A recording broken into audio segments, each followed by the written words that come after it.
Hello students, hi, welcome back to my channel learning with Divya. आज मैं पढ़ाऊंगी students आपको carbohydrate का चयापचय। आज हम मेटाबॉलिज्म ऑफ कार्बोहाइड्रेट्स पढ़ेंगे। हमने कार्बोहाइड्रेट्स का पाचन पढ़ा, हमने कार्बोहाइड्रेट्स का अवशोषण पढ़ा, मतलब एब्जॉर्प्शन पढ़ा, और अब हम पढ़ेंगे इसका मेटाबॉलिज्म, चयापचय। और ये आपके सिलेबस से है, आउट ऑफ सिलेबस नहीं है, आपके टीजीटी के सिलेबस में है। और यहाँ से हर बार आपके क्वेश्चन भी पूछा जाता है। जैसे आपसे प्रोसेस पूछी जाती है जो हमने लास्ट वीडियो में डिस्कस करी थी कि ग्लाइकोलाइसिस क्या है, ग्लाइकोजेनेसिस क्या है, ग्लूकोजीनोलाइसिस क्या है एंड ग्लाइकोनियोजेनेसिस क्या है। ये चारों प्रोसेस मैंने आपको बताई थी क्या होती हैं। अब इनके कुछ स्टेप्स होते हैं स्टूडेंट्स, ये डायरेक्टली बॉडी में नहीं होती। कोई भी काम आपकी बॉडी में डायरेक्टली नहीं होता। ये जब आपने मुझसे पाचन पढ़ा तब इस चीज को समझा होगा, जब आपने एब्जॉर्प्शन पढ़ा तब आपने मेरे से इस चीज को समझा कि कोई भी चीज डायरेक्टली नहीं होती है हमारी बॉडी में। ठीक है, हमारी बॉडी में किसी भी चीज को करने के लिए सबसे पहले तो जो रिस्पॉन्सिबल होते हैं वो होते हैं एंजाइम्स। हमारी बॉडी की जितनी भी एक्टिविटीज हैं वो एंजाइम्स परफॉर्म करते हैं, एंजाइम्स उसमें हेल्प करते हैं।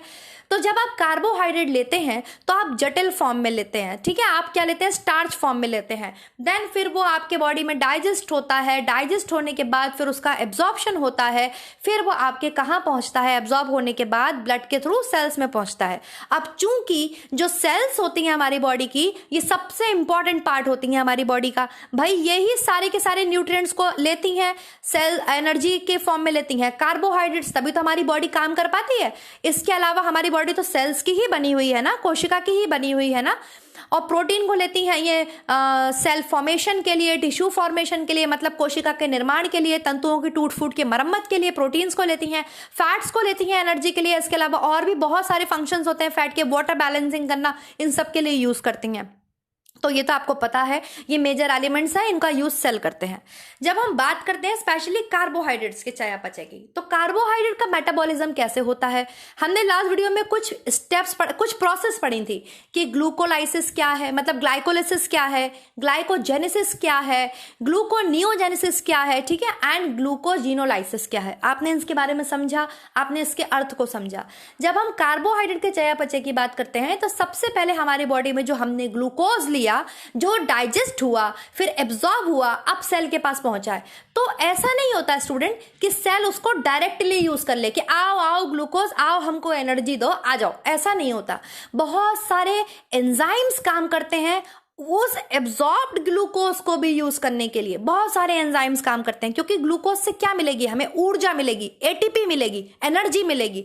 वही प्रोसेस आज हम समझेंगे, उसी को बोलते हैं हम चयापचय या मेटाबॉलिज्म। जब आपके जो सेल्स हैं बॉडी के स्पेशली, वो क्या करते हैं, पर्टिकुलर न्यूट्रिएंट को यूज करते हैं काम के लिए, मतलब उसको मेटाबोलाइज करते हैं, उसका चयापचय करते हैं, उसको हम बोलते हैं मेटाबॉलिज्म। जिसकी दो प्रोसेस होती हैं, आपको पता है कौन कौन सी प्रोसेस होती है मेटाबॉलिज्म की। एक होती है कैटाबॉलिज्म, एक होती है एनाबॉलिज्म। कैटाबॉलिज्म मतलब आपके शरीर में किसी भी चीज का टूटना, कैटाबॉलिज्म। एनाबॉलिज्म मतलब कोई भी चीज का निर्माण होना, दैट इज एनाबॉलिज्म। ये मेटाबॉलिज्म की प्रोसेस है। हमने लास्ट वीडियो में बात की थी इन टर्म्स ऑफ बायोलॉजी, जिसमें हमने लाइसिस पढ़ा था, जेनेसिस पढ़ा था। वो पर्टिकुलर प्रोसेस में होता है। लाइसिस मतलब टूटना और जेनेसिस मतलब किसी चीज का फॉर्मेशन होना। जब हम ग्लूकोज के मेटाबॉलिज्म की बात करते हैं स्टूडेंट, तो वहां पे कैटाबॉलिज्म, एनाबॉलिज्म दोनों ही प्रोसेस होती हैं। मतलब कहीं पे ग्लूकोज टूटता भी है और कहीं पे ग्लूकोज आपकी बॉडी में बनता भी है। जैसे टूटने की प्रक्रिया या कैटाबॉलिज्म में कौन कौन सी आ जाएंगी, ग्लाइकोलाइसिस आ जाएगी कि नहीं आ जाएगी। जब हम कैटाबॉलिज्म की बात कर रहे हैं, आपके टूटने की बात कर रहे हैं न्यूट्रिएंट्स के, कैटाबॉलिज्म का मतलब ही तो टूटना होता है, देन एनाबॉलिज्म का मतलब आपके बनना होता है। तो जब हम इसकी बात करते हैं स्टूडेंट, कैटाबॉलिज्म की बात करते हैं, तो ग्लाइकोलाइसिस आपके क्या है, ग्लूकोज का टूटना ही तो है। ग्लूकोज का टूटना आपके ग्लाइकोलाइसिस है। इसके अलावा आपके क्या आ जाएगा ग्लाइकोलाइसिस में, आप बताइए, और क्या आ जाएगा आपके, लाइसिस कहां पे लिखा हुआ है, ग्लूकोजीनोलाइसिस। ग्लूकोजीनोलाइसिस भी आपके कैटाबॉलिज्म के अंदर आ जाएगी। टूट फूट हो रही है, क्या हो रहा है ग्लूकोजीनोलाइसिस में, जो ग्लाइकोजन है आपके, जो स्टोर्ड ग्लाइकोजन है, जब आप कभी फास्टिंग करते हैं तो उस प्रक्रिया में क्या होता है, जो ग्लाइकोजन होता है वो टूटता है और ग्लूकोज में बदल जाता है। ठीक, तो ये दोनों प्रोसेस अगर हम ब्रॉड कैटेगराइज करें तो किसके अंदर आती हैं, कैटाबॉलिज्म के अंदर आती है ना। मेटाबॉलिज्म की दो प्रोसेस होती हैं, कैटाबॉलिज्म एंड एनाबॉलिज्म। कैटाबॉलिज्म को शायद हिंदी में बोलते हैं अपचय और एनाबॉलिज्म को हिंदी में बोलते हैं उपचय। तो जब अपचय हो रहा है, अप मतलब किसी भी चीज का खत्म होना, अपचय, अपचय मतलब टूटना। तो ग्लूकोज का टूटना, ग्लाइकोजन का टूटना, ग्लूकोज का टूटना पायरुविक एसिड में, ग्लूकोज का टूटना एनर्जी के लिए, ग्लाइकोजन का टूटना एनर्जी के लिए, दैट इज कैटाबॉलिज्म, अपचय। तो दोनों के याद में लाइसिस लिखा है, तो टूटने फूटने की प्रक्रिया है, तो ये दोनों किस में आ जाएंगी, कैटाबॉलिज्म में। जब हम बात करते हैं जेनेसिस, मतलब एनाबॉलिज्म हो रहा है, मतलब उपचय हो रहा है, कोई भी नई चीज हमारी बॉडी में बन रही है, उपचय हो रहा है, तो ग्लूकोजेनेसिस उसी प्रोसेस में चला जाएगा। भाई ग्लूकोज से ग्लाइकोजन का निर्माण हो रहा है, जो एक्स्ट्रा ग्लूकोज है वो ग्लाइकोजन की फॉर्म में हमारे शरीर में, हमारे लीवर में, हमारे मसल्स में सेव हो रहा है, तो वो प्रोसेस क्या थी, ग्लूकोजेनेसिस। मतलब वो किस कैटेगरी में चली जाएगी, अगर हम ब्रॉड कैटेगरीज में बात कर रहे हैं तो वो एनाबॉलिज्म की कैटेगरी में चली जाएगी। एनाबॉलिज्म का मतलब होता है आपके किसी भी चीज का हमारे शरीर में निर्माण होना, किसी भी तत्व का हमारे शरीर में आपके क्या होना, निर्माण होना। क्लियर हो गया, समझ में आ रहा है कि नहीं हो रहा है, ठीक है, क्लियर हो रहा है कि नहीं, आपको समझ में आ रहा है, निर्माणकारी क्रिया, तो वो एनाबॉलिज्म में चला जाएगा। ऐसे ही सेम ग्लूकोनियोजेनेसिस चला जाएगा। ग्लूकोनियोजेनेसिस मैंने आपको डिस्कस किया था कि जब ग्लूकोज के अलावा मतलब नॉन कार्बोहाइड्रेट्स जब हमारी बॉडी में टूटते हैं एनर्जी के लिए, मतलब आप शरीर में ग्लूकोज ले ही नहीं रहे, आप कार्बोहाइड्रेट्स ले ही नहीं रहे, 0/0 हो गए हैं कार्बोहाइड्रेट्स आपकी बॉडी में, और आपकी बॉडी किसको तोड़ने लगी, ग्लूकोज के लिए अमाइनो एसिड्स को तोड़ने लगी, फैट्स को तोड़ने लगी, तब वो प्रोसेस आपकी कहलाती है ग्लूकोनियोजेनेसिस। कोई नई चीज हमारी बॉडी में टूट रही है एनर्जी के लिए। समझ में आ गया, मैंने आपको इतने अच्छे से याद कराया। और तब भी मेरे टेलीग्राम पर जिन भी बच्चों ने आंसर दिया है ग्लाइकोलाइसिस का, मैंने पूछा था ईएमपी पाथवे किसे बोलते हैं, मतलब जो परसेंटेज है सही बच्चों का वो कम है और जो परसेंटेज है गलत बच्चों का वो ज्यादा है। वो टेलीग्राम का स्क्रीनशॉट मैं लगाना भूल गई, कोई बात नहीं, मैं भी उसे कम्युनिटी टैब पर शेयर कर दूंगी। अपनी हालत देखिए आप लोग, इतना समझाने के बावजूद भी जो स्टूडेंट्स मेरे से पढ़ रहे हैं, मेरे टेलीग्राम पर जुड़े हुए हैं, वो गलत कर रहे हैं आंसर, और ये मुझे बहुत हैरान कर रही है बात, ठीक है, बहुत हैरान कर रही है। पता नहीं आप लोग किस फॉर्म में पढ़ रहे हैं या किस धुन में पढ़ रहे हैं, आई डोंट नो, ठीक है। मैंने इतने अच्छे से आपको ये चीज क्लियर की, इतने अच्छे से समझाया, फिर भी आपने गलत किया है, जो कि बहुत मतलब दुख की बात है। तो प्लीज थोड़ा ध्यान देके पढ़िए, एक एक प्रोसेस को ध्यान से समझिए, क्योंकि ये मैं कोई फर्जी चीज नहीं पढ़ा रही हूँ आपको, एग्जाम में पूछा जाता है। आप लोग कंफ्यूज थे, बच्चों की डिमांड थी, डिमांडिंग टॉपिक था, तब मैंने आपको ये टॉपिक पढ़ाया है, क्लियर है। अब आपने कहीं से भी गलत सलत पढ़ा है, आपके दिमाग में वो चीज घुसी हुई है, तो प्लीज उसको रिमूव कीजिए, अपने दिमाग को क्लीन कीजिए, डिलीट कीजिए अपने दिमाग से गलत डेटा और सही चीज को पढ़िए स्टूडेंट्स, क्लियर है। नेट पर भी सर्च कर सकते हैं आप, गूगल पे, विकिपीडिया पे, सब पे सर्च कीजिए, आपको बहुत इजीली मिल जाएगा। फिलहाल जो मेरा टॉपिक है वो है कार्बोहाइड्रेट का चयापचय। ये सारी प्रोसेस आपके कार्बोहाइड्रेट के चयापचय में ही आती हैं, ऐसा नहीं है कि ये मेटाबॉलिज्म कार्बोहाइड्रेट का नहीं है, ये मेटाबॉलिज्म ही है कार्बोहाइड्रेट का। लेकिन इसमें एक और साइकिल होती है, एक बहुत इंपॉर्टेंट चीज होती है, जो मेन 2 इंपॉर्टेंट मेटाबॉलिज्म प्रोसेस होती हैं, वो होती हैं आपके glycolysis and Krebs cycle. Glycolysis and Krebs cycle, glycolysis को ईएमपी पाथवे भी बोलते हैं, ग्लाइकोलाइसिस को ईएमपी पाथवे बोलते हैं, बिकॉज अर्नेस्ट ऐसे समथिंग कुछ साइंटिस्ट के नेम थे, इस समय मेरे दिमाग से उतरे हुए हैं तीनों के नाम, बस मुझे ईएमपी याद रह गया है। वो तीनों जो साइंटिस्ट थे उन्होंने इस पाथवे को खोजा था कि कैसे ग्लूकोज जो है वो पायरुवेट में टूटता है, तो इसलिए इसको ईएमपी पाथवे भी बोलते हैं। क्रेब्स साइकिल को आपके टीसीएस साइकिल भी बोलते हैं, सिट्रिक साइकिल भी बोलते हैं, मैं बताऊंगी कि क्यों इसको सिट्रिक एसिड साइकिल बोलते हैं, ठीक है। तो चलिए स्टार्ट करें। आज हम पढ़ेंगे कार्बोहाइड्रेट का चयापचय, जिसमें सबसे पहला प्रोसेस जो है आपका वो है ग्लाइकोलाइसिस, मतलब ग्लूकोज का टूटना, पार्शियली टूटना, मतलब कम मात्रा में टूटना। देखिए स्टूडेंट्स, हमारी सेल होती है, ये हमारी मान लो सेल है, ये सेल है मेरी, ठीक, हमारी सेल है। आपको पता है, जब मैंने आपको कोशिका के बारे में कई बार मैंने कोशिका के बारे में बहुत सारी चीजों के बारे में डिस्कस किया, और आपने खुद ने पढ़ा भी है, कोई ऐसा नहीं कि मैंने पढ़ाया तब आपने उस चीज को पढ़ा, आपने पहले से पढ़ रखा है, आप समझे हुए हैं उस चीज को कि हमारी सेल है, हमारा जो शरीर है वो सेल से मिलकर बना है। जैसे हम ईंट पे ईंट रख के मकान बनाते हैं, वैसे ही सेल पे सेल रख के हमारी पूरी बॉडी बनी हुई है, सेल से हमारी बॉडी बनी है। जो न्यू सेल है वो जाइगोट होता है ना, जो जिससे हमारी पूरे शरीर का निर्माण होता है, क्लियर। इस सेल में बहुत सारे ऑर्गन्स होते हैं। इस सेल जैसे हमारे घर के बहुत सारे अंग होते हैं, बेडरूम होता है, किचन होता है, बाथरूम होता है, लिविंग रूम होता है, लॉन होता है, फलाना चीजें होती हैं हमारे घर में। सेम ऐसे ही इस सेल के बहुत सारे अंग होते हैं और इन अंगों के अलग अलग काम होते हैं। आपके बाथरूम का घर का अलग काम है, तो वैसे इस सेल में माइटोकॉन्ड्रिया का अलग काम है। ठीक, आपके बेडरूम का अलग काम है आपके घर में, सेम गोल्गी apparatus का अलग काम है सेल में। आपके किचन का अलग काम है, तो भाई माइटोकॉन्ड्रिया हो गया, एक किचन ही हो गया वो सेल का, उसको power house of the cell बोलते हैं। तो मतलब जिस तरीके से हमारे घर में हमारे हर रूम का अलग अलग काम होता है, सेल में जो पाए जाते हैं ऑर्गन्स उनका भी अलग अलग काम होता है।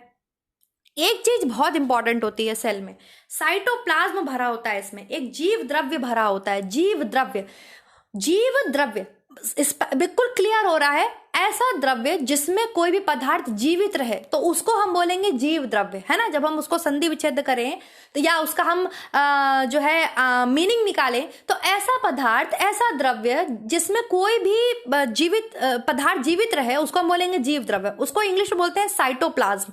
सेल के अंदर पाया जाता है, सेल को इंग्लिश में साइटो भी बोलते हैं, तो उसको इसलिए बोल दिया था साइटोप्लाज्म। सेल के अंदर पाया जाने वाला plasm cytoplasm.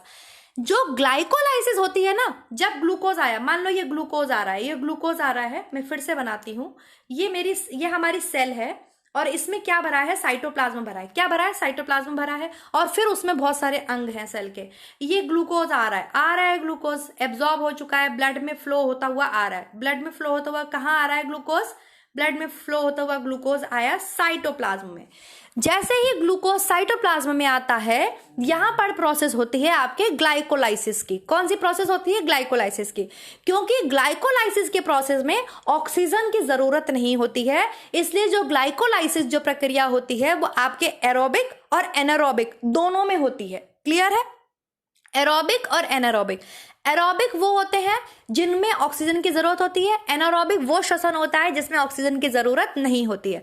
But glycolysis process एक ऐसी प्रोसेस है जिसके लिए ऑक्सीजन की आवश्यकता नहीं है और ये आपके कहाँ पे संपन्न होती है, यह आपके कोशिका के जीव द्रव्य में संपन्न होती है। इसमें जो ग्लूकोज है, जो ग्लूकोज आपने लिया, मैंने आपको पहले भी ये चीज पढ़ाई है कि ग्लूकोज डायरेक्टली हमारी बॉडी में यूज नहीं होता। यहां पर इस ग्लूकोज का क्या होगा, चयापचय होगा, इसको और पचाया जाएगा। चयापचय से आप ये समझ लीजिए कि ग्लूकोज को और ज्यादा मेटाबोलाइज किया जाएगा। ठीक है, और ज्यादा मेटाबोलाइज किया जाएगा, तब सेल उसका यूज कर पाती हैं।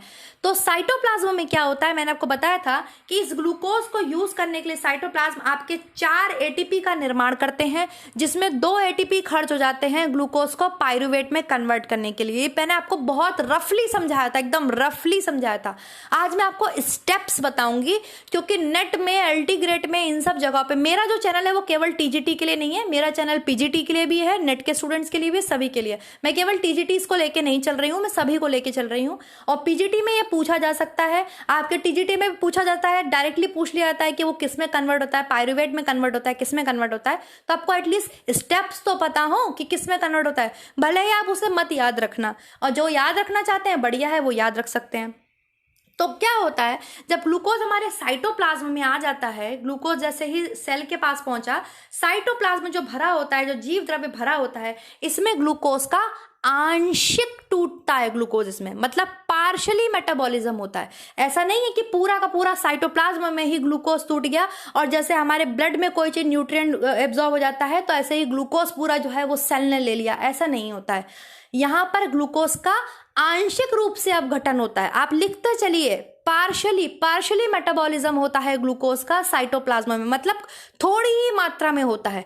ठीक है, और ग्लाइकोलाइसिस प्रोसेस के लिए ऑक्सीजन की जरूरत नहीं होती है, इसलिए ये ऑक्सी अनऑक्सी श्वसन दोनों में आपके मतलब होता है, मतलब दोनों कंडीशंस में हो सकता है, ऑक्सीजन हो चाहे ना हो, ये दोनों में हो सकता है। बट जब क्रेब्स साइकिल की हम बात करेंगे तो क्रेब्स साइकिल आपके माइटोकॉन्ड्रिया में कंप्लीट होता है। क्रेब्स साइकिल आपके सेल में एक ऑर्गन पाया जाता है माइटोकॉन्ड्रिया, उसमें क्रेब्स साइकिल आपके कंप्लीट होती है जाके, और उसके लिए आपके ऑक्सीजन का होना जरूरी होता है, उसके लिए आपके ऑक्सीजन का होना जरूरी होता है। And this is also known as internal respiration, आंतरिक श्वसन। जब हम श्वसन पढ़ते हैं, रेस्पायरेटरी सिस्टम पढ़ते हैं, तब मैंने आपको बताया था कि श्वसन हम दो प्रकार से करते हैं। एक तो हम बाह्य श्वसन करते हैं। बाह्य श्वसन में हम क्या करते हैं, सिंपल ऑक्सीजन को लेते हैं और कार्बन डाइऑक्साइड को छोड़ देते हैं। लेकिन हमारी सेल्स भी तो जीवित हैं, हमारी सेल्स भी तो लिविंग ऑर्गेनिज्म हैं, जीवित हैं, वो जीवित हैं हमारी सेल्स, तो उन्हें भी तो जरूरत है श्वसन की। तो सेल्स में जो श्वसन होता है, जो आंतरिक श्वसन होता है, मतलब हमारे अंदर शरीर के जो हमारी सेल्स श्वसन लेती हैं, रेस्पायरेशन करती हैं, उसको हम इंटरनल रेस्पायरेशन बोलते हैं, आंतरिक श्वसन बोलते हैं। और ये जो आप पढ़ेंगे ग्लूकोज का मेटाबॉलिज्म, ये इंटरनल रेस्पायरेशन ही है। क्या है ये? इंटरनल रेस्पायरेशन ही है। ग्लूकोज हमारी बॉडी में आया, डाइजेस्ट हुआ, एब्जॉर्ब हुआ, अब वो जा रहा है स्पेशली सेल के पास, सेल के श्वसन के लिए, आंतरिक श्वसन के लिए। ठीक है, हमने ऑक्सीजन कहाँ से ले लिया? बाहर से ले लिया। हेल्प कौन करेगा इस श्वसन में, आंतरिक श्वसन में? कौन हेल्प करेगा? ऑक्सीजन हेल्प करेगी। वो भी कहाँ पर हेल्प करेगी ऑक्सीजन? क्रेब्स साइकिल में हेल्प करेगी। ठीक है, ग्लाइकोलाइसिस के लिए ऑक्सीजन की जरूरत नहीं पड़ती है। ग्लाइकोलाइसिस के लिए ऑक्सीजन की जरूरत नहीं पड़ती है। ग्लाइकोलाइसिस कहां पे संपन्न होती है? सेल के जीव द्रव्य में, साइटोप्लाज्म में। सो let's start the topic. Now the topic is glycolysis. देखिए स्टूडेंट्स, ये है आपके स्टेप्स ऑफ ग्लाइकोलाइसिस, जो कि मैं आज पहली बार अपने चैनल पर पढ़ाने जा रही हूं। और वो भी मुझे ऐसा लगा कि मुझे पढ़ा देना चाहिए इससे पहले कि कॉपी हो जाए, तो मैं पढ़ा देती हूँ, क्योंकि इंपॉर्टेंट भी है और दूसरी चीज है कि बच्चों को पता होना चाहिए। जो मेरे स्टूडेंट्स हैं, स्पेशली मैंने देखा है कुछ स्टूडेंट्स मेरे से एनाटॉमी बहुत अच्छे से पढ़ते हैं, फिजियोलॉजी मेरे से समझते हैं, तो उन्हें एटलीस्ट पता होना चाहिए कि स्टेप्स क्या हैं, और मैं शायद उनकी हेल्प कर सकूं, कुछ ट्रिक्स बता सकूं जिससे वो याद कर सके। अब जैसे लास्ट ईयर ही क्वेश्चन पूछा था कि ग्लाइकोलाइसिस में ग्लूकोज किस में कन्वर्ट होता है, तो ग्लूकोज पायरुविक एसिड में कन्वर्ट होता है, लेकिन डायरेक्टली पायरुविक में नहीं कन्वर्ट होता। बहुत सारे स्टेप्स होते हैं, बहुत सारे एंजाइम काम करते हैं ग्लूकोज के ऊपर, तब जाकर के वो पायरुवेट में कन्वर्ट होता है। So let's start. The first one is, आपके पास है ग्लूकोज। क्या है आपके पास? Glucose. Please give me a minute, मैं ये कलर चेंज कर दूं। I like red colour. Okay, तो हमारे पास क्या होता है? ग्लूकोज होता है स्टूडेंट। आप देखिए, परेशान होने की जरूरत नहीं है, टेंशन लेने की जरूरत नहीं है। मैं नहीं कह रही कि आप इसको पूरी तरीके से याद करो, लेकिन अगर याद कर सकते हो तो वेरी गुड, आप याद कर लो, अच्छी सी बात है। नहीं याद कर सकते कोई बात नहीं, आप इसमें अपनी एक ट्रिक भी बना सकते हैं जो आपको पसंद हो। ठीक, सबसे पहले होता है आपके ग्लूकोज होता है। आपने क्या लिया? ग्लूकोज लिया शरीर में, हमारे ग्लूकोज क्या हुआ? और डायरेक्टली ग्लूकोज तो लेते नहीं है हम। डायरेक्टली ग्लूकोज तो हमारे जब हम बीमार होते हैं तब हमको नर्व्स में चढ़ता है ना। डायरेक्टली ग्लूकोज हमारी नर्व्स में पहुंचाते हैं डॉक्टर साहब। हम तो डायरेक्टली ग्लूकोज नहीं पीते, हम तो स्टार्च लेते हैं, फिर वो हमारे मुंह में 30% उसका डाइजेशन होता है, फिर 70% उसका हमारे आंत में डाइजेशन होता है। देन फिर वो कन्वर्ट होता है, ग्लूकोज की 3 फॉर्म हमें मिलती है, maltose, sucrose, lactose. Maltose convert होता है ग्लूकोज प्लस ग्लूकोज में, सुक्रोज कन्वर्ट होता है आपके किसमें? ग्लूकोज प्लस फ्रक्टोज में, है ना। हाँ, और लैक्टोज आपके कन्वर्ट होता है ग्लूकोज प्लस गैलेक्टोज में। ठीक, फिर ये जो ग्लूकोज है, सब में ग्लूकोज तो होता ही है। अब ये ग्लूकोज हमारी बॉडी में एब्जॉर्ब हो गया, एब्जॉर्ब करने में भी इसमें ग्लूट5 ये सब हेल्प करते हैं। देन फिर ये आ जाता है हमारे ब्लड में। ये पूरी कहानी हमने पढ़ी। अब आया ये हमारे सेल के साइटोप्लाज्म में। तो सबसे पहले ग्लूकोज कन्वर्ट होता है आपके स्टूडेंट्स ग्लूकोज 6 फॉस्फेट में। ठीक है, लिखते चलिए आप मेरे साथ, लिखते चलिए। जो ग्लूकोज लिया था, सबसे पहली स्टेप होती है ग्लूकोज 6 फॉस्फेट। ग्लूकोज आपके किस में कन्वर्ट होता है? ग्लूकोज 6 फॉस्फेट में। अब क्या ये ऐसे ही कन्वर्ट हो गया? आओ ग्लूकोज कन्वर्ट हो जाओ ग्लूकोज 6 फॉस्फेट में, ऐसे ही हो गया? नहीं, आपको पता है हमारे शरीर की जितने भी फंक्शंस होते हैं उसमें कोई एंजाइम हेल्प करता है। विदाउट एंजाइम हमारे शरीर में कोई काम ही नहीं होता। एंजाइम आप तरीके समझ लीजिए, हमारी बॉडी के जो एंजाइम्स और जो हार्मोन है, ये हमारी बॉडी के एक तरीके से समझ लीजिए सर्वे सर्वा हैं। अगर ये नहीं होंगे तो कोई एक्टिविटी हमारे शरीर में नहीं होगी। तो यहाँ पर जो एंजाइम हेल्प करता है ग्लूकोज को ग्लूकोज 6 फॉस्फेट में कन्वर्ट होने में, ये एंजाइम आपके होता है हेक्सोकाइनेज एंजाइम। कौन सा एंजाइम होता है आपके? Hexokinase enzyme. कौन सा एंजाइम होता है? Hexokinase enzyme. ग्लूकोज किस में कन्वर्ट होता है? ग्लूकोज 6 फॉस्फेट में। किस में कन्वर्ट होता है? ग्लूकोज 6 फॉस्फेट में। अब ये ग्लूकोज 6 फॉस्फेट आपके कन्वर्ट होता है फ्रक्टोज 6 फॉस्फेट में। किस में कन्वर्ट होता है? फ्रक्टोज 6 फॉस्फेट में। आप चलो इसको ही नंबर 1 लिख लो। Number 1 glucose number 2 glucose 6 phosphate, number 3 fructose 6 phosphate. ठीक है, तो ग्लूकोज 6 फॉस्फेट को फ्रक्टोज 6 फॉस्फेट में कन्वर्ट करने में जो एंजाइम हेल्प करता है वो होता है आपके आइसोमरेज एंजाइम। इसको क्या बोलेंगे? Isomerase enzyme. क्या बोलेंगे? Isomerase enzyme. ये हेल्प करता है ग्लूकोज 6 फॉस्फेट को फ्रक्टोज 6 फॉस्फेट में कन्वर्ट करने में। ठीक, फिर आपके फ्रक्टोज 6 फॉस्फेट कन्वर्ट होता है। देखो ये एरो नीचे की तरफ है, इट मीन्स ये कन्वर्ट होते जा रहे हैं। ठीक है, बदलते जा रहे हैं। मतलब पहले ग्लूकोज किस में बदला? ग्लूकोज 6 फॉस्फेट में। फिर 6 फॉस्फेट से किस में बदला? फ्रक्टोज 6 फॉस्फेट में। अब फ्रक्टोज 6 फॉस्फेट जो है बदलेगा फ्रक्टोज 1,6 बाइफॉस्फेट। किस में बदलेगा? फ्रक्टोज 1,6, यहाँ बाय नहीं होगा, यहाँ पे फ्रक्टोज 1,6 फॉस्फेट ही होगा। ठीक है, क्या होगा? Fructose 1,6 phosphate. लिखते चलिए, फ्रक्टोज 6 फॉस्फेट किस में कन्वर्ट होगा? फ्रक्टोज 1,6 फॉस्फेट में। और यहां पर जो आपके एंजाइम काम करता है वो करता है फ्रक्टोज काइनेज एंजाइम। ये फॉस्फो सब खत्म कर देना जो इसमें मैंने यूज किया है, इसलिए मैं बताती जा रही हूँ। कौन सा एंजाइम हेल्प करेगा फ्रक्टोज 6 फॉस्फेट को फ्रक्टोज 1,6 फॉस्फेट में कन्वर्ट होने में? Fructose kinase enzyme. कौन सा एंजाइम हेल्प करेगा? Fructose kinase enzyme. ठीक, अब ये जो फ्रक्टोज 1,6 फॉस्फेट है ये दो कंडीशंस में आपके यहाँ पे चेंज हो जाता है। दो कंडीशंस में। ठीक, कैसे कंडीशन में चेंज हो जाता है? दो कंडीशंस में बदल जाता है। पहली कंडीशन आपकी होती है ये जो कि लिखी है DHAP, इसको बोलते हैं डाईहाइड्रोक्सी एसीटोन। कार्बन कितने होते हैं ग्लूकोज में? 6 कार्बन होते हैं ना, C6H12O6 फॉर्मूला होता है ना ग्लूकोज का। तो जो 6 कार्बन है यहाँ पर आके ये 3-3 कार्बन में बदल जाते हैं। मतलब ये भी 3 कार्बन हो जाते हैं और ये भी 3 कार्बन हो जाते हैं। तो DHAP की फुल फॉर्म होती है आपके डाईहाइड्रोक्सी एसीटोन। ये एक कीटोन बॉडी होती है। बच्चे पूछते हैं मैम कीटोन बॉडी क्या होती है? ये होती है कीटोन बॉडी। ये बनी है कीटोन बॉडी। समझ में आ रहा है? ये बनती है एक कीटोन बॉडी। तो dihydroxy acetone that is DHAP। ये 3 कार्बन, इसमें 3 कार्बन हो जाते हैं और एक तरफ 3 कार्बन आपके बदल जाते हैं इसमें, जिसको हम बोलते हैं G3P। G3P का फुल फॉर्म होता है ग्लाइसर एल्डिहाइड 3 फॉस्फेट। क्या बोलते हैं? ग्लाइसर एल्डिहाइड 3 फॉस्फेट। क्या बोलते हैं इसको? ग्लाइसर एल्डिहाइड 3 फॉस्फेट। इसको बोलते हैं G3P। ठीक, तो फ्रक्टोज 1,6 फॉस्फेट जो है वो आपके इन दो में कन्वर्ट हो जाता है और ये दोनों आपस में मर्ज हो सकते हैं। ये बात ध्यान रखिएगा, ये दोनों आपस में मर्ज हो सकते हैं, मतलब आपस में मिल सकते हैं। इनमें से कोई भी एक जो है वो आगे कंटिन्यू करता है प्रोसेस को। बस यहाँ पे फ्रक्टोज 1,6 फॉस्फेट क्या होता है? 2 भाग में कन्वर्ट हो जाते हैं। मतलब जो 6 कार्बन होते हैं वो 3-3 कार्बन में अलग हो जाते हैं और इनमें से कोई भी आगे बढ़ सकता है, कोई भी इस प्रक्रिया को आगे बढ़ा सकता है। ये दोनों आपस में मर्ज भी हो जाते हैं, मतलब ये दोनों आपस में कन्वर्ट हो सकते हैं। ये G3P जो है वो DHAP में कन्वर्ट हो सकता है, DHAP जो है वो G3P में कन्वर्ट हो सकता है। तो इसमें कोई इशू वाली बात नहीं है, सिंपल है, बहुत सिंपल है। सबसे पहले क्या था, हम रिवाइज करते चलेंगे। ग्लूकोज कन्वर्ट हुआ ग्लूकोज 6 फॉस्फेट में, इसमें हेल्प करता है आपके हेक्सोकाइनेज एंजाइम। ग्लूकोज 6 कन्वर्ट हुआ फ्रक्टोज 6 फॉस्फेट में, इसमें हेल्प करता है आपके isomerase enzyme. Fructose 6 phosphate convert हुआ फ्रक्टोज 1,6 फॉस्फेट में, इसमें आपके एंजाइम जो हेल्प करता है वो करता है फ्रक्टोकाइनेज। अब ये क्या हो गया? फ्रक्टो 1,6 फॉस्फेट जो है ये आपके फर्दर 2 में डिवाइड हो जाता है। पहला बनता है DHAP, इसमें भी 3 कार्बन होते हैं।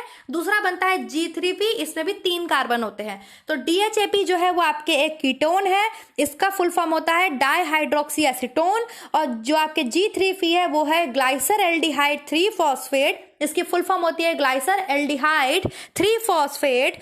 और ये जो है आपके ये दोनों आपस में क्या कर सकते हैं? देखो ये एरो बना है, यहाँ पर ये एरो बना है। इस एरो का मतलब क्या है कि ये दोनों आपस में कन्वर्ट हो सकते हैं और इनमें से कोई भी आगे बढ़ सकता है, इनमें से कोई भी आगे बढ़ सकता है। ठीक है, आगे जो है प्रोसेस में बढ़ सकता है। यहाँ पर ये जो काम हुआ इतना, ये जो फ्रक्टोज 1,6 फॉस्फेट था ये इन 2 में कन्वर्ट हो गया। मैंने बताया ना कोई एंजाइम काम करेगा। तो एल्डोलेज एंजाइम काम करता है। कौन सा एंजाइम काम करता है आपके? एल्डोनेज, एल्डोनेज होगा, लेज नहीं होगा, एल्डोनेज, एल्डोनेज एंजाइम काम करता है। कौन सा एंजाइम काम करता है? फ्रक्टोज 1,6 फॉस्फेट को 2 में कन्वर्ट होने में कौन सा एंजाइम काम करता है? एल्डोनेज एंजाइम काम करता है। ठीक, अब मान लो हम इसी को आगे बढ़ा लेते हैं, G3P को आगे बढ़ा लेते हैं। G3P को हमने आगे बढ़ाया, ये G3P आपके कन्वर्ट हुआ, चाहे G3P ले लो चाहे DHAP ले लो, कोई भी ले लो, इन दोनों में से कोई भी ले लो, क्योंकि मैंने आपको बता चुकी हूँ ये दोनों में से कोई भी आगे बढ़ सकता है और दोनों आपस में क्या होते हैं? कन्वर्ट हो सकते हैं। ठीक, तो ये जो है आपके आगे जाते हैं और ये आपके कन्वर्ट होता है 1,3 बाय क्या है? 1,3 बाय फॉस्फोग्लिसरेट में, 1,3 बाय फॉस्फोग्लिसरेट में किस में कन्वर्ट होते हैं? ये 1,3 बाय फॉस्फोग्लिसरेट में। ठीक, और कौन सा एंजाइम काम करेगा यहाँ पे? आपके डिहाइड्रोजिनेज एंजाइम इस G3P को कन्वर्ट कर रहे हैं। हमने कहा ना, हम चलो मान लो G3P को ही आगे बढ़ा लेते हैं, इसको छोड़ दो, अब इसको छोड़ दो, हम यहाँ से आगे बढ़ रहे हैं। चाहे हम किसको आगे बढ़ा ले, इसको आगे बढ़ा लें चाहे इसको आगे बढ़ा लें, हम इसको आगे बढ़ा रहे हैं, G3P को आगे बढ़ा रहे हैं। 2 फॉर्म हो चुकी है फ्रक्टोज 1,6 बाइफॉस्फेट की, तो हम इसमें से G3P को आगे बढ़ा रहे हैं। G3P जो है आगे टूटता है आपके 1,3 बाय फॉस्फोग्लिसरेट में। किस में टूटता है? 1,3 बाय फॉस्फोग्लिसरेट में टूटता है। और इसमें जो एंजाइम हेल्प करता है वो करता है आपके डिहाइड्रोजिनेज एंजाइम। कौन सा एंजाइम हेल्प करता है? डिहाइड्रोजिनेज एंजाइम हेल्प करता है। ठीक, अब ये जो आपके 1,3 बाय फॉस्फोग्लिसरेट था, ये फर्दर आपके टूटता है, फर्दर आपके आगे बढ़ता है और क्या बनता है? 3 फॉस्फोग्लिसरेट। क्या बनते हैं आपके? 3 फॉस्फोग्लिसरेट में ये कन्वर्ट हो जाता है। किस में कन्वर्ट हो जाता है? 3 फॉस्फोग्लिसरेट में ये कन्वर्ट हो जाता है। और 1,3 बाय फॉस्फोग्लिसरेट को 3 फॉस्फोग्लिसरेट में कन्वर्ट होने में जो एंजाइम हेल्प करता है वो होता है आपके काइनेज एंजाइम। कौन सा हेल्प करता है? Kinase enzyme. 3 फॉस्फोग्लिसरेट आपके कन्वर्ट होता है 2 फॉस्फोग्लिसरेट में। किस में कन्वर्ट होता है? 2 फॉस्फोग्लिटरेज में। और यहाँ पर जो आपके एंजाइम हेल्प करता है वो करता है म्यूटेज एंजाइम। कौन सा एंजाइम हेल्प करता है? म्यूटेज एंजाइम। कौन सा एंजाइम हेल्प करता है? म्यूटेज एंजाइम। 2 फॉस्फोग्लिसरेट कन्वर्ट होता है आपके फॉस्फोफिनॉल पाइरुवेट में। किस में कन्वर्ट होता है? फॉस्फोफिनॉल पाइरुवेट में। फॉस्फोफिनॉल पाइरुवेट में कन्वर्ट होने में 2 फॉस्फोग्लिसरेट को हेल्प करता है एनोलेज एंजाइम। कौन सा एंजाइम हेल्प करता है? एनोलेज एंजाइम। देन फाइनली आपके फॉस्फोफिनॉल पाइरुवेट कन्वर्ट होता है पाइरुवेट में। किस में कन्वर्ट होता है? Pyruvate. And there are 2 molecules of pyruvate, दिख रहे हैं 1 and 2। There are 2 molecules of pyruvate. Glucose किस में कन्वर्ट होता है? पाइरुवेट के 2 मॉलिक्यूल में। और फिनॉल जो आपके फॉस्फोफिनॉल पाइरुवेट है, इसको पाइरुवेट में कन्वर्ट करने में जो एंजाइम हेल्प करता है वो करता है आपके काइनेज एंजाइम। कौन सा एंजाइम हेल्प करता है? Kinase enzyme. तो this is the process of glycolysis. This is the process of glycolysis. Glucose का 2 पाइरुवेट में कन्वर्ट होना, इस तरीके से कन्वर्ट होता है ग्लूकोज, वो भी आपके साइटोप्लाज्म में। किस में कन्वर्ट होता है? सेल के साइटोप्लाज्म में। तो लेट्स वी रिवाइज, हम फटाफट से रिवाइज कर लेते हैं इसको। सबसे पहले आपके क्या आया था? ग्लूकोज आया था। किस में कन्वर्ट होता है? ग्लूकोज 6 फॉस्फेट में। ग्लूकोज 6 फॉस्फेट किस में कन्वर्ट होता है? फ्रक्टोज 6 फॉस्फेट में। फ्रक्टोज 6 फॉस्फेट किस में कन्वर्ट होता है? फ्रक्टोज 1,6 फॉस्फेट में। फ्रक्टोज 1,6 फॉस्फेट आपके 2 में कन्वर्ट हो जाते हैं, DHAP, G3P। DHAP जो कि आपके कीटोन बॉडी बनती है, और जो G3P है ये आपके एक एल्डिहाइड बनता है। क्या बनता है? एल्डिहाइड बनता है। दोनों में कितने कितने नंबर होते हैं? 3-3 नंबर होते हैं। कोई परवाह नहीं हमें कितने भी नंबर हो, और ये दोनों क्या होते हैं? एक दूसरे में कन्वर्ट हो सकते हैं। इनमें से कोई भी प्रोसेस में आगे चल सकता है। हम G3P को आगे चलाते हैं। G3P आगे आपके कन्वर्ट होता है 1,3 बायफॉस्फोग्लिसरेट में। 1,3 बायफॉस्फोग्लिसरेट आपके कन्वर्ट होता है 3 फॉस्फोग्लिसरेट में। देखो पहले 1,3 थे, फिर ये 3 में हुए, फिर ये 2 में हुए, 2 फॉस्फोग्लिसरेट में कन्वर्ट हो जाते हैं। देन ये 2 फॉस्फोग्लिसरेट आपके फॉस्फोफिनाइल पायरुवेट में कन्वर्ट होता है। फॉस्फोफिनाइल पायरुवेट आपके फाइनली कन्वर्ट होता है पायरुवेट में, और हमें 2 पायरुवेट मिलते हैं। ठीक, यहाँ पे कन्वर्ट हो गया। अब जरा मुझे फटाफट से बताएंगे कि अब क्रेब्स साइकिल होगी। अब क्रेब्स साइकिल में क्या जाएगा, ये क्वेश्चन तुमसे पूछा जा सकता है कि क्रेब्स साइकिल में क्या जाएगा, ग्लूकोज जाएगा कि पायरुवेट जाएगा, ग्लूकोज जाएगा कि पायरुवेट जाएगा, जल्दी से बताओ। अब जाएंगे क्रेब्स साइकिल में पायरुवेट, क्योंकि हमें क्या मिल चुके हैं, आंशिक आपके मेटाबॉलिज्म हो चुका है। ये जो मेटाबॉलिज्म है ये आंशिक है, और ये आपके कहाँ हुआ, साइटोप्लाज्म में हुआ। ये स्टेप्स अब आप याद कर सकते हैं स्टूडेंट्स, इसकी कोई भी तुम ट्रिक बना लो, GFFDG है ना, यहीं पे बना लेते हैं। चलो GFF, फिर क्या हो गया हमारे पास, क्या है, DG, GFFDG, GFFDG, फिर क्या आ जाएगा, 132, ये हमें याद रखने हैं। 1 क्या है आपके बायफॉस्फेट, 3 क्या है आपके फॉस्फोग्लिसरेट, 2 क्या है आपके फॉस्फोग्लिसरेट, ठीक है, और फिर क्या है आपके फॉस्फोफिनॉल डबल पी, फिर क्या है आपके फॉस्फोफिनॉल है डबल पी। तो समझ में आ गया, आप कोई भी अपनी जो है ट्रिक बना सकते हैं, इजी से आप इसको याद कर सकते हैं। एंजाइम को याद करने को आपकी ज़रूरत नहीं है, लेकिन क्योंकि मैं टीचर हूँ मुझे आपको समझाना ज़रूरी है, इसलिए मैंने एंजाइम बताया है। हालांकि आपकी जो फूड्स एंड न्यूट्रिशन की बुक है, जो मेरे पास है फूड्स एंड न्यूट्रिशन की बुक, मेरी BSc होम साइंस की वो बुक है, उसमें सारे एंजाइम्स के नाम दिए हुए हैं कि कौन सा एंजाइम हेल्प करता है। आप मत करो एंजाइम से मैंने नहीं देखा क्वेश्चन पूछा जाता है, स्पेशली ये ऑर्डर आपको सीक्वेंस में करने के लिए आता है कि जो ग्लाइकोलाइसिस की प्रक्रिया के जो चरण होते हैं उसको आप लाइन वाइज कीजिए। तो इसमें से एक आध स्किप भी हो सकता है उसमें ऑप्शन, कोई प्रॉब्लम नहीं है, आपको ये याद होनी चाहिए। इसके लिए कोई भी निमोनिक्स, कोई भी जो ट्रिक आपको अच्छी लगे वो आप अपने हिसाब से बना लेना, लेकिन प्रोसेस ये होता है जो कि समझा दिया आज आपको मैंने। और कौन कौन से एंजाइम किस किस को हेल्प करते हैं चेंज करने में, ग्लूकोज को ग्लूकोज 6 फॉस्फेट में चेंज करने में आपका एंजाइम हेल्प करेगा हेक्सोकाइनेज, ग्लूकोज 6 फॉस्फेट को फ्रक्टोज 6 फॉस्फेट में कन्वर्ट करने में एंजाइम हेल्प करेगा आइसोमरेज, फ्रक्टोज 6 फॉस्फेट को फ्रक्टोज 1,6 फॉस्फेट में कन्वर्ट करने में आपके जो एंजाइम हेल्प करेगा वो होता है काइनेज। फिर आपके फ्रक्टोज 1,6 फॉस्फेट को 2 कंडीशंस में बदल जाता है आपके DHAP एंड G3P। यहाँ पे जो आपके एंजाइम हेल्प करता है वो करता है एल्डोरेज। देन फिर आपके G3P को हम आगे ले जाते हैं, G3P को 1,3 बायफॉस्फोग्लिसरेट में कन्वर्ट करने में हेल्प करता है आपके हाइड्रोजिनेज, नहीं हाइड्रोजिनेज हो जाएगा ना, हाँ हाइड्रोजिनेज ही हो जाएगा, डिहाइड्रोजिनेज, वेरी गुड, हाँ ये पूरा है डिहाइड्रोजिनेज। फिर 1,3 बायफॉस्फोग्लिसरेट को 3 फॉस्फोग्लिसरेट में कन्वर्ट करने में जो एंजाइम काम करेगा वो करेगा काइनेज। देन फिर आपके 3 फॉस्फोग्लिसरेट को 2 फॉस्फोग्लिसरेट में कन्वर्ट करने में हेल्प करेगा एनोलेज, और एनोलेज आपके फिनाइल फॉस्फोफिनॉल पायरुवेट में कन्वर्ट कर देगा 2 फॉस्फोग्लिसरेट को, और फॉस्फोफिनॉल पायरुवेट आपके फाइनली पायरुवेट में कन्वर्ट होगा, और यहाँ पर भी आपके एंजाइम हेल्प करेगा काइनेज। समझ में आ गया, क्लियर हो गया?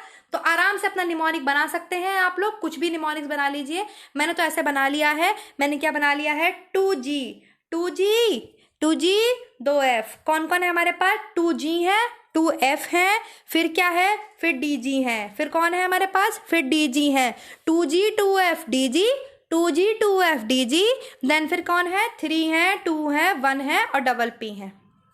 बस ये आपकी ट्रिक हो गई, 2G 2F DG 3 2 1 double P, 2G 2F DG 3 2 1 double P। आप कुछ भी अपनी निमोनिक ट्रिक बनाइए और इसको प्रोसेस को, इन स्टेप्स को आप याद कर सकते हैं। TGT के लिए इतना बहुत है कि ग्लूकोज किस में कन्वर्ट होता है, पायरुवेट में कन्वर्ट होता है। अब मैं एग्जामिनर नहीं हूँ, मुझे नहीं पता कि आपसे कोई स्टेप्स भी पूछ सकते हैं, नहीं पूछ सकते हैं, लेकिन ग्लाइकोलाइसिस प्रक्रिया आपको पता होनी चाहिए। आपको ये पता होना चाहिए टीजीटी के लिए कि ग्लाइकोलाइसिस प्रक्रिया कहाँ होती है, तो वो आपके सेल में होती है। सेल में कहाँ होती है, तो साइटोप्लाज्म में होती है। साइटोप्लाज्म मतलब जीव द्रव्य में होती है। क्या इसके लिए ऑक्सीजन का होना जरूरी है? जी नहीं, ग्लाइकोलाइसिस के लिए ऑक्सीजन का होना जरूरी नहीं है। ये एरोबिक एनारोबिक दोनों में होती है, मतलब जो आपके ऑक्सीजन श्वसन में, अनॉक्सिक श्वसन में, दोनों में ही ये होती है प्रक्रिया। और हम में, मनुष्य में, ये जीव द्रव्य में, सेल के जीव द्रव्य में होती है। तो टीजीटी के लिए इतना सफिशिएंट है। और आपसे पूछा गया था लास्ट ईयर कि ग्लूकोज किस में कन्वर्ट हुआ था, तो 2 पायरुवेट में कन्वर्ट होता है। अब हमें क्या मिल चुका है, पायरुवेट मिल चुका है। और अब हम पायरुवेट को लेके कहाँ जाएंगे, ये पायरुवेट आपके जाता है सेल के माइटोकॉन्ड्रिया में। किस में जाता है ये, सेल के माइटोकॉन्ड्रिया में। सेल में आपके माइटोकॉन्ड्रिया पाई जाती है जिसमें ये पायरुवेट जाता है, और वहां पे आपके जो साइकिल परफॉर्म होती है, वहां पर आपके पूरा मेटाबॉलिज्म होता है ग्लूकोज का, और फिर आपको मिलती है एटीपी। 38 अणु मिलते हैं आपको एटीपी के, मतलब आपको क्या मिल जाती है, ऊर्जा मिलती है। ठीक है, कितनी क्या मिलती है आपको, ऊर्जा मिलती है। ये पायरुवेट कहाँ जाएगा, ये पायरुवेट जाएगा क्रेब्स साइकिल के लिए। तो टीजीटी के लिए इंपॉर्टेंट हो सकता है क्या पॉइंट, कि क्रेब्स साइकिल कहाँ पे संपन्न होती है, क्रेब्स साइकिल आपके सेल के माइटोकॉन्ड्रिया में संपन्न होती है। माइटोकॉन्ड्रिया में क्रेब्स साइकिल में क्या जाता है, ग्लूकोज की पायरुवेट, तो पायरुवेट जाते हैं। कौन जाते हैं, पायरुवेट। चलिए बढ़ जाए हम भी आगे, चलें। पीजीटीज टीजीटीज सबको समझ में आ रहा है ना, एल्टीग्रेड, लैब असिस्टेंट, किसी को कोई प्रॉब्लम तो नहीं है ना, सबको समझ में आना चाहिए पूरा प्रोसेस। नेक्स्ट देखते हैं आपके, ये है क्रेब्स साइकिल। तो अब आप मेरे साथ बहुत ध्यान से समझेंगे। क्रेब्स साइकिल इतनी इजी है, इतनी इजी है, इससे इजी कुछ भी नहीं है। मैं ट्रिक बताऊंगी ना, बहुत इजी है। देखो, सबसे पहले जो पायरुवेट होता है आपके, वो आपके एसिटाइल कोएंजाइम में कन्वर्ट हो जाता है। किस में कन्वर्ट हो जाता है, आपके एसिटाइल कोए में। किस में कन्वर्ट होता है, आपके एसिटाइल कोए में। ये बात आप ध्यान रखिएगा कि पायरुवेट क्रेब्स साइकिल में जाने से पहले ही आपके कन्वर्ट हो जाता है एसिटाइल कोए में। जैसे ही पायरुवेट जो आपके साइटोप्लाज्म में बना और वो जाता है जब आपके माइटोकॉन्ड्रिया में, तो माइटोकॉन्ड्रिया में जाने से पहले ही ये कन्वर्ट हो जाता है आपके किसमें, एसिटाइल कोए में। किसमें कन्वर्ट हो जाता है, एसिटाइल कोए में। ठीक, उसके बाद जो पहला प्रोडक्ट बनता है, जो पहला प्रोडक्ट बनेगा आपके क्रेब्स साइकिल में, वो बनता है citric acid. That's why Krebs cycle को सिट्रिक एसिड साइकिल कहा जाता है। और चूंकि इस साइकिल को क्रेब ने खोजा था, एक साइंटिस्ट थे, उनका नाम था क्रेब, तो उनके नाम से भी इसको जाना जाता है, इसलिए इसको हम क्रेब साइकिल कहते हैं। क्लियर हो गया, समझ में आया कि नहीं आया। पहला प्रोडक्ट क्या बनेगा माइटोकॉन्ड्रिया में, सिट्रिक एसिड। दैट्स वाई हम इसको सिट्रिक एसिड या सिट्रिक साइकिल के नाम से जानते हैं। क्लियर हो गया स्टूडेंट्स। और क्रेब नाम के वैज्ञानिक थे, उन्होंने इसको खोजा था, तो इसको हम क्रेब साइकिल भी बोलते हैं। देखो यहाँ पर जो ये मैंने डायग्राम लिया है, इसमें एक जो है स्टेप नहीं है, तो मैं मेरे हैंड नोट्स पे चलती हूँ पहले, फिर यहाँ आ जाऊंगी। मैं पहले मेरे हैंड नोट्स पे चलती हूँ। आई होप आपको थोड़ा बहुत भी क्लियर हो रहा होगा स्टूडेंट्स मेरे हैंड नोट्स को। देखो, मैं स्टेप बाय स्टेप समझाती रहूंगी। ये पायरुवेट है और ये आपके किस में कन्वर्ट हो चुका है, एसिटाइल कोएंजाइम में। इसको आप लिख लीजिए, पायरुवेट किस में कन्वर्ट हो गया, एसिटाइल को ए। एसिटाइल को ए लिख लो, एसिटाइल को ए, CO और फिर ए, एसिटाइल को ए में कन्वर्ट हो चुका है। ये एसिटाइल कोए किस में जाता है, माइटोकॉन्ड्रिया में जाता है। और माइटोकॉन्ड्रिया में आपके फिर सबसे पहला प्रोडक्ट जो बनता है वो बनता है सिट्रिक एसिड। क्या बनता है, सिट्रिक एसिड। अब देखो, ऐसे ही सिट्रिक एसिड नहीं बन जाता। ये एसिटाइल कोए जो है ये आपके प्लस करता है किससे, ऑक्सैलो एसीटेट से। यहां पर भी लिखा है ऑक्सैलो एसीटेट, ये लिखा है।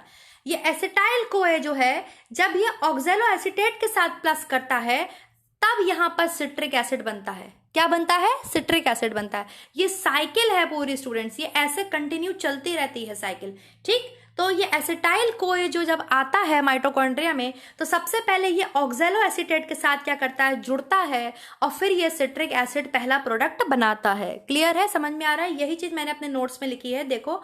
और यहाँ पर पायरुवेट को एसिटाइल कोएंजाइम में बदलने में जो एंजाइम काम करेगा, देखो कोई भी चीज हर एक स्टेप में आप ये बात ध्यान रखेंगे।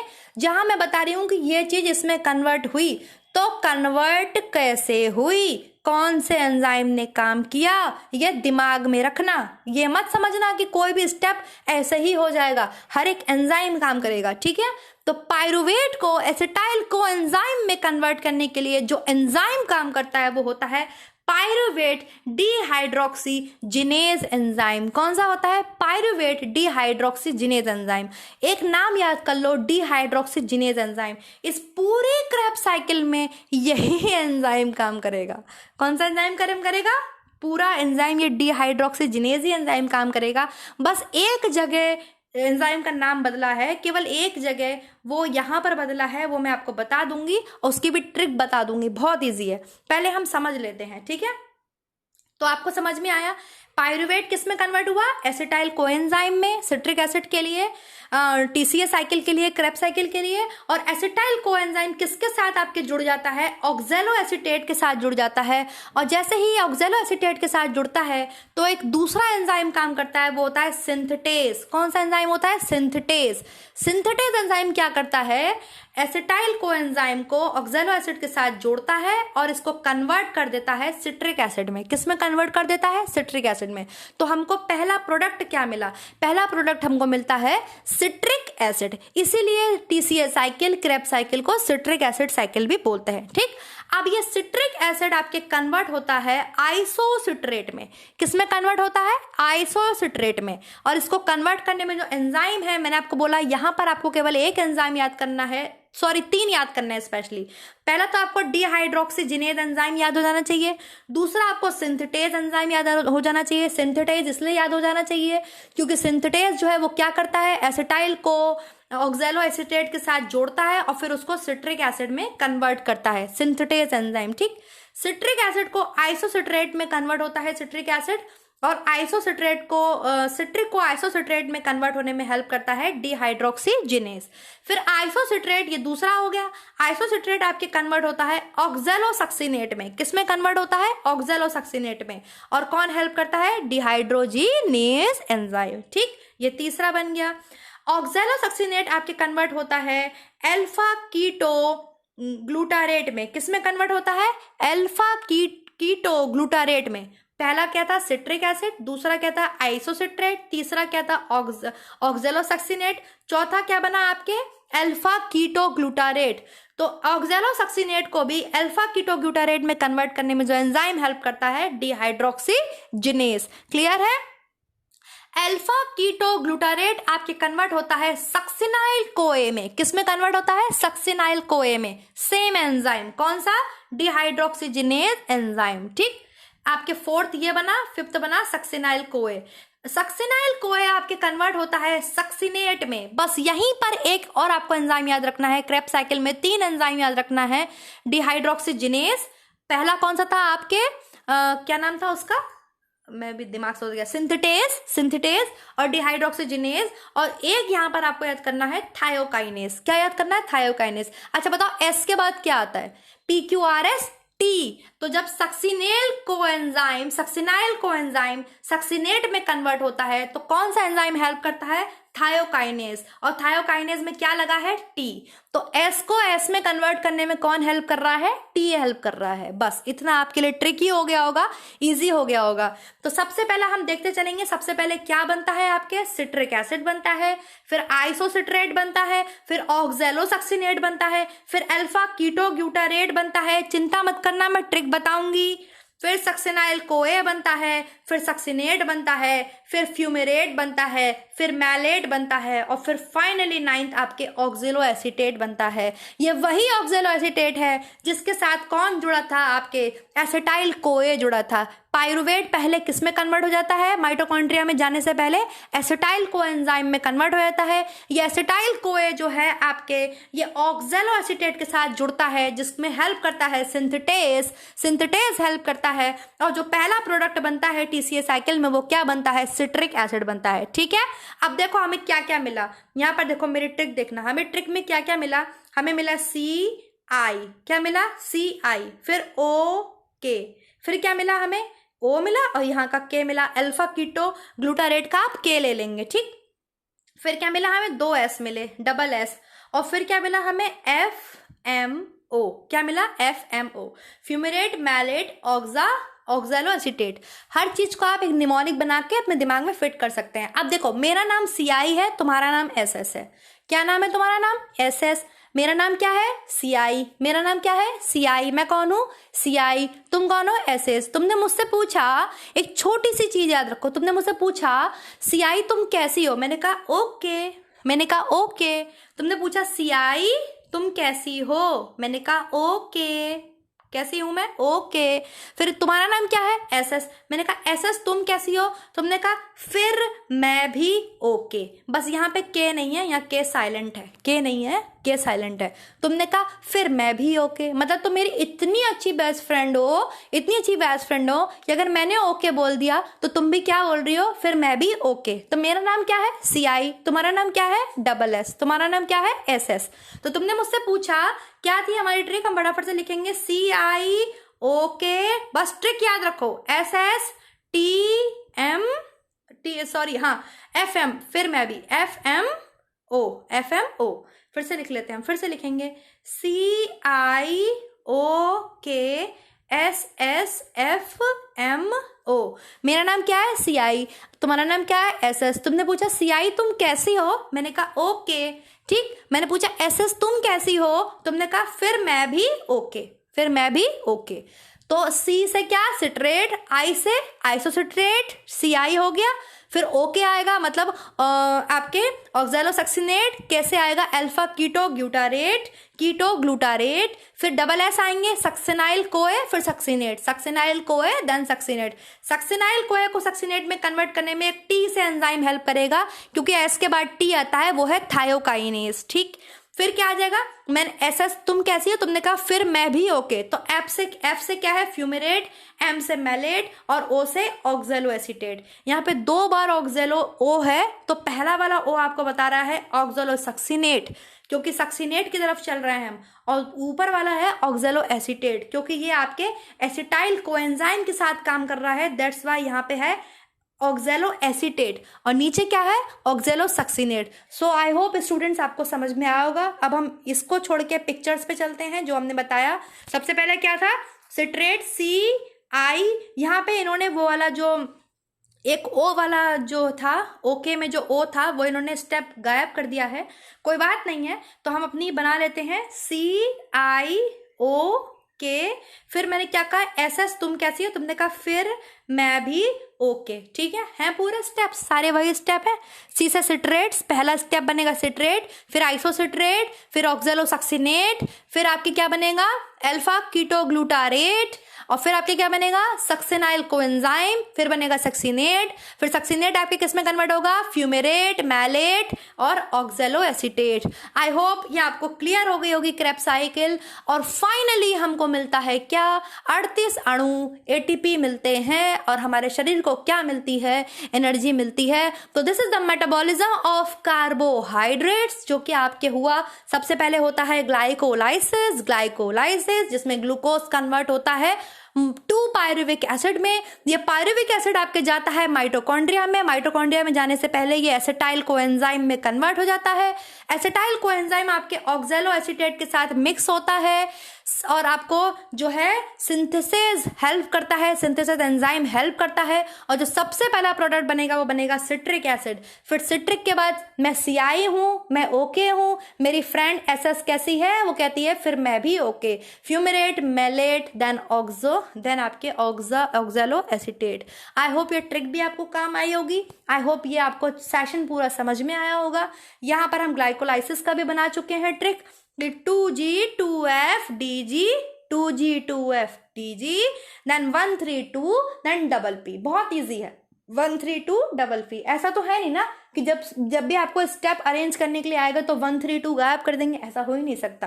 पहले 13 bisphosphoglycerate, then 3 phosphoglycerate, then 2 phosphoglycerate, then आपके phosphoenolpyruvate, and the last one is pyruvate. So students, मैं विदा लेती हूँ, यहाँ पर इस वीडियो को खत्म करती हूँ। आई होप आपको पूरा समझ में आया होगा। PDF आपको मिलेगा टेलीग्राम पर। Thank you so much. Next video मिलेंगे नेक्स्ट टॉपिक के साथ, जहाँ मैं आपको नाइट्रोजन बैलेंस एंड आपके ट्रांसएमिनेशन और आपके डीएमिनेशन यूरिया साइकिल पढ़ाऊंगी। मतलब प्रोटीन का चयापचय पढ़ेंगे हम। Okay, metabolism of protein. So bye bye students, अपना ध्यान रखिए। Always support women empowerment and do subscribe, do like and do share my channel. Thank you so much guys.